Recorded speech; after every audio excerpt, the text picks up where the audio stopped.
Bismillahirrahmanirrahim. Assalamualaikum warahmatullahi wabarakatuh. Selamat pagi, siswa kelas 10 IPS dimanapun Anda berada.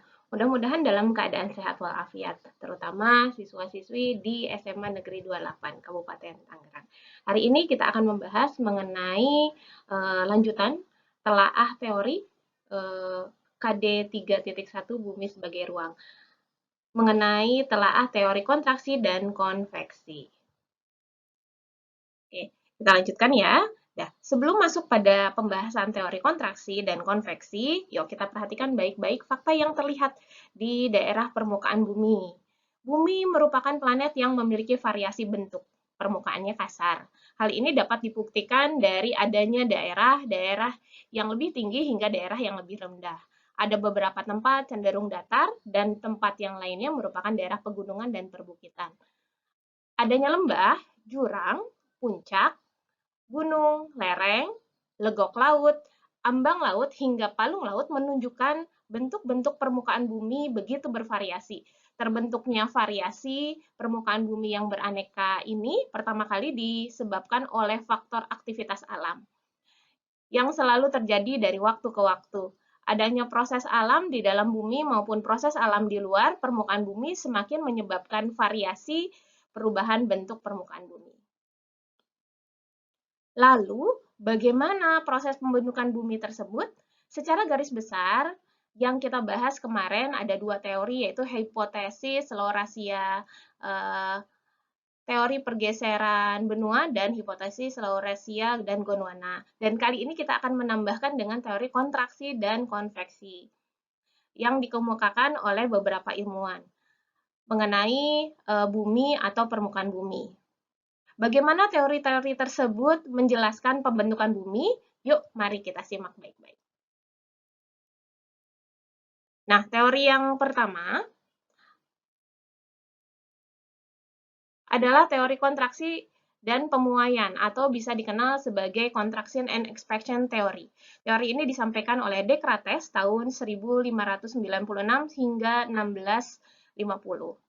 Tahapan awal yang harus kalian ketahui sebagai pembahasan telaah di pertemuan sebelumnya bahwa teori ini menyampaikan terdapat arus konveksi dari dalam mantel bumi yang terdiri dari massa berupa lava yang sangat panas. Ketika arus konveksi ini membawa lava sampai ke permukaan bumi, maka terbentuklah punggung tengah samudera yang dikenal sebagai mid-ocean drift. Lalu tahapan akhirnya, lava tersebut semakin lama akan menjadi beku dan membentuk lapisan kulit bumi yang baru sehingga bergeser menggantikan kulit bumi yang saat ini. Nah, dari pemaparan tersebut, Descartes menggambarkan bumi seperti buah apel yang semakin lama semakin mengkerut.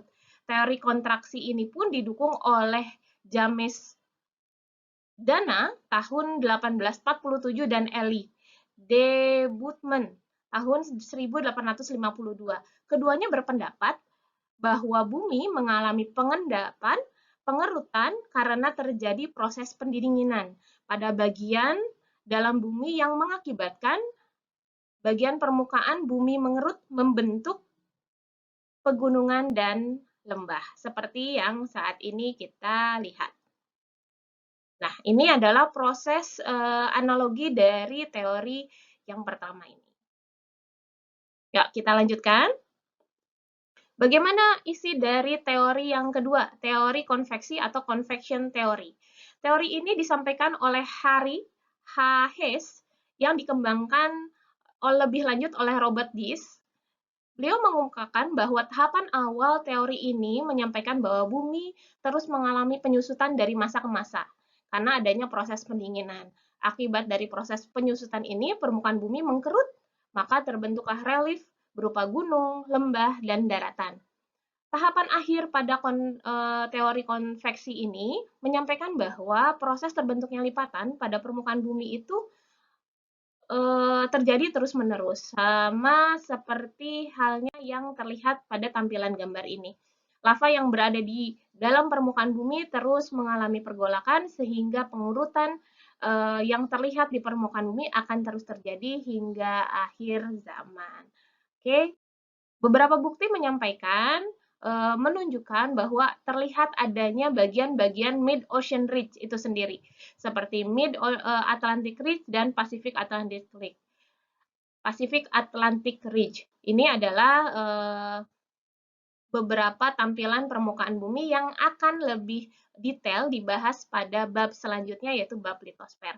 Sementara bukti yang kedua menyampaikan bahwa ada sebuah penelitian di mana menemukan bahwa umur laut membuktikan adanya fenomena-fenomena yang terlihat jauh dari punggung tengah samudranya, terlihat dari beberapa batuan yang umurnya lebih tua.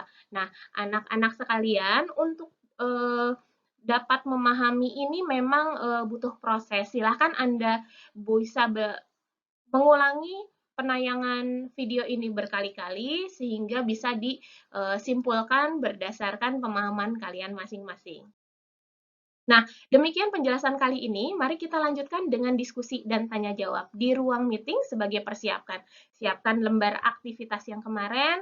Setelah diskusi nanti, Bu Fitri akan mengirimkan link untuk penilaian pengetahuan 1 berkaitan dengan telaah teori pembentukan bumi. Sampai jumpa. Assalamualaikum warahmatullahi wabarakatuh. Selamat pagi.